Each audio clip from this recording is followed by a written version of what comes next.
साल 2020 में national space council की एक मीटिंग में नासा के एक आदमी ने कहा कि इंसानों को दोबारा चांद पर भेजा जाएगा, मगर इसके लिए हमें काफ़ी तैयारी की ज़रूरत पड़ेगी और शायद हम 2028 तक फिर से चांद पर पहुंच जाएंगे।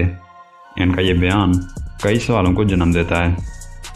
चांद, जो कि हमारी ज़मीन से 3,84,400 किलोमीटर के फासले पर मौजूद है, उस तक साइंसदान 1969 के दौर में, जब नासा के पास तेज़ तरीन कंप्यूटर सिर्फ 72 kb पर सेकंड का था और 4500 किलोग्राम के रॉकेट में एस्ट्रोनॉट को चांद पर भेजा गया और वो चांद पर पहुंच भी गए।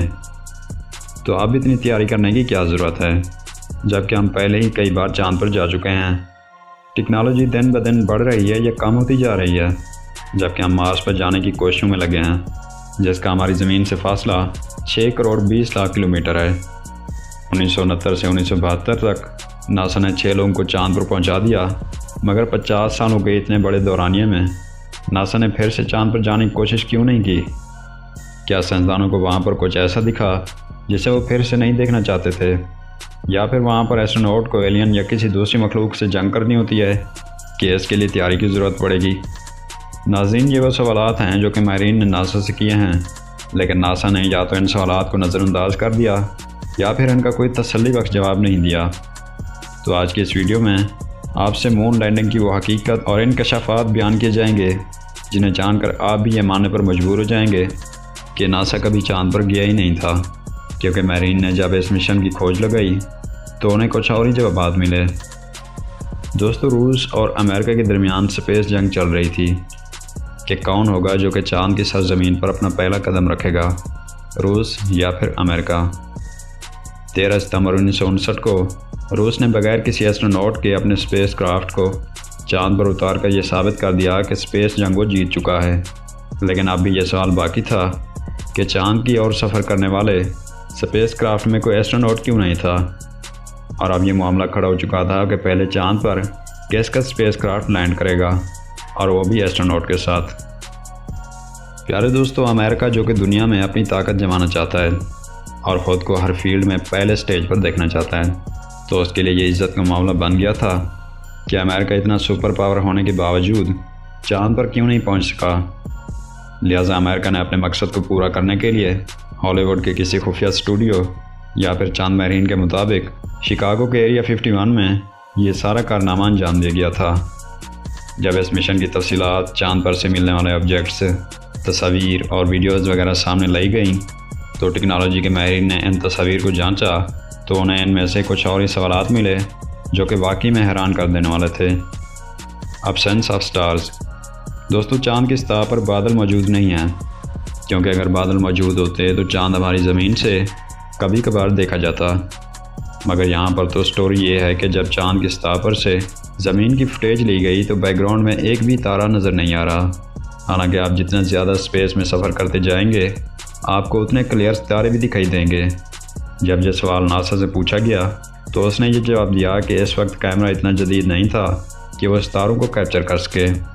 कुछ माहिरीन ये भी कहते हैं कि अगर नासा आर्जी सितारे बनाकर दिखा भी देता तो इन सितारों की पोजीशन से नासा का झूठ सामने आ सकता था। Different shadows. दोस्तों, सूरज हमारी ज़मीन पर रोशनी का वो वैध ज़रिया है जिसकी रोशनी अगर किसी ऑब्जेक्ट पर पड़ती है तो उसका साया भी रोशनी की सीमत में सफ़र करता है। लेकिन जब चांद पर ली गई तस्वीर का मुआयना किया गया तो ये बात सामने आई कि हर ऑब्जेक्ट का साया एक अलग सीमत में सफ़र कर रहा है, जैसा कि आप इन फ़ोटोज़ को देख भी सकते हैं।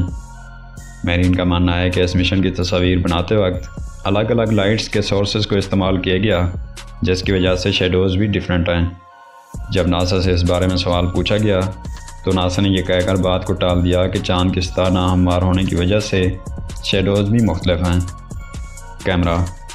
दोस्तों, आपको जानकर हैरानगी होगी कि अगर आप कैमरे को 70 डिग्री सेल्सियस से ज़्यादा के टेम्परेचर में रखते हैं तो ये अपनी क्वालिटी आहिस्ता आहिस्ता लूज़ करना शुरू कर देता है, क्योंकि गर्मी से कैमरे के लेंस पर कीमियाई असर पड़ता है। जबकि नासा का कैमरा सन 1969 में इतना जदीद ना होने के बावजूद भी सलामत रहा, मतलब कि ना उसने क्वालिटी लूज़ की और ना ही उसे कोई और नुकसान पहुँचा, और वो भी 150 डिग्री सेल्सियस की गर्मी में। How is this possible? Feeds into mud. दोस्तों, कुछ माहिरीन का मानना है कि चांद की सतह पर पानी मौजूद नहीं है और ना ही वहाँ पर नमी पड़ती है। तो जब साइंसदानों ने चाँद की सतह पर कदम रखा तो वहाँ उनके जूतों के निशानात क्यों छप गए हैं? यह सवाल जब नासा से पूछा गया तो उसने इन सवालात को नज़रअंदाज कर दिया। लेटर सी। दोस्तों, फिल्म की शूटिंग के दौरान ऑब्जेक्ट्स को इनकी सही जगह पर रखने के लिए फिल्म के प्रोड्यूसर्स ऑब्जेक्ट के ऊपर कोई ख़ास किस्म का लेटर लिख देते हैं ताकि वह ऑब्जेक्ट फिल्म में सही मंजर पेश कर सके। इस पत्थर के ऊपर लेटर सी आपको वाज़ेह तौर पर दिखाई दे रहा होगा, जिसके बारे में मैरीन का कहना है कि चाँद की सतह पर आखिर ये पत्थर कहाँ से आया, जबकि नासा भी ये इकरार करता है कि ये लेटर सी उन्होंने नहीं लिखा है। The when alien radiation belt. हमारी ज़मीन की कोर जो कि पिघले हुए आयरन, मैग्नीशियम, मेटल्स पर मुश्तमिल है और इसी की वजह से हमारी ज़मीन के एटमॉस्फेयर में एक मैग्नेटिक हिफाजती तह बनती है। ये तह ना तो किसी चीज़ को आसानी से ज़मीन से बाहर जाने देती है और ना ही बाहर की किसी चीज़ को ज़मीन से टकराने की इजाज़त देती है। इस तह से जब खला से आने वाले बड़े बड़े एस्टेरॉयड टकराते हैं तो ये तह या तो उनको पीस कर रेत की तरह बहुत बारीक कर देती है या फिर उन्हें जला देती है। जिस स्पेसक्राफ्ट को मून मिशन में इस्तेमाल किया गया था उस पर एलुमिनियम की हिफाजती तह चढ़ाई गई थी। तो इस सूरत में अगर ये स्पेसक्राफ्ट ज़मीन की हिफाजती तह से गुजरने की कोशिश भी करता है तो ये तह उसे जलाकर राख में तब्दील कर देगी। मगर आपको जानकर हैरानगी होगी कि नासा का ये स्पेसक्राफ्ट इस तह से बआसानी गुजर गया और वो भी बिना किसी खरोंच के। जब नासा से इस बारे में सवाल पूछा गया तो नासा का ये कहना था कि इस तह से गुजरते वक्त हमने स्पेसक्राफ्ट की स्पीड को ज़्यादा कर दिया था ताकि हमें कोई नुकसान न पहुंच सके, लेकिन मैरीन ने नासा के इस जवाब पर इत्तफा न किया। Waving flag. दोस्तों, आप में से ज़्यादातर लोग जानते होंगे कि चाँद पर ना तो एटमॉस्फेयर में कोई हवा मौजूद है और ना ही वहाँ पर नमी पड़ती है। तो ये कैसे मुमकिन है कि नासा के एस्ट्रोनॉट जब अमेरिका का झंडा चाँद पर लगाने की कोशिश कर रहे थे तो ये इतना ज़्यादा लहरा क्यों रहा है? मैरीन ने जब नासा से पूछा तो नासा ने जवाब दिया कि मौसम काफ़ी ख़राब हो गया था जिसकी वजह से हवा चाँद पर भी जा पहुँची।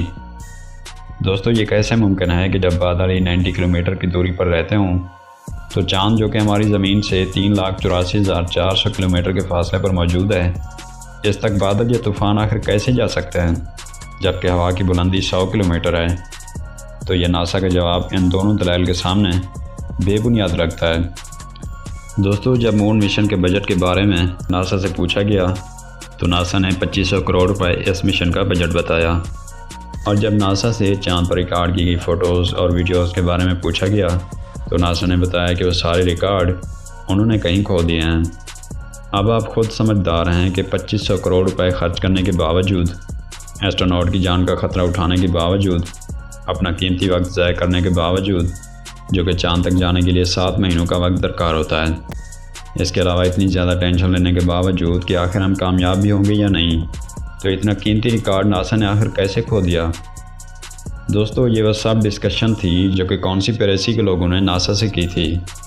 और इस डिस्कशन को सुनने के बाद आप मून मिशन को फेक मानते हैं या रियल? कमेंट करके ज़रूर बताएं। और साथ ही अगर आपके जहन में कोई और पॉइंट है तो उसे भी कमेंट में ज़रूर लिखें। वीडियो को लाइक कीजिए, हमारे चैनल को सब्सक्राइब कीजिए और साथ में दिए गए घंटी के निशान को दबाना ना भूलिए, क्योंकि हम आपके लिए इसी तरह की इंटरेस्टिंग वीडियोस लाते रहते हैं। मिलते हैं आपसे इसी तरह की एक और वीडियो में। तब तक के लिए अल्लाह हाफ़िज़।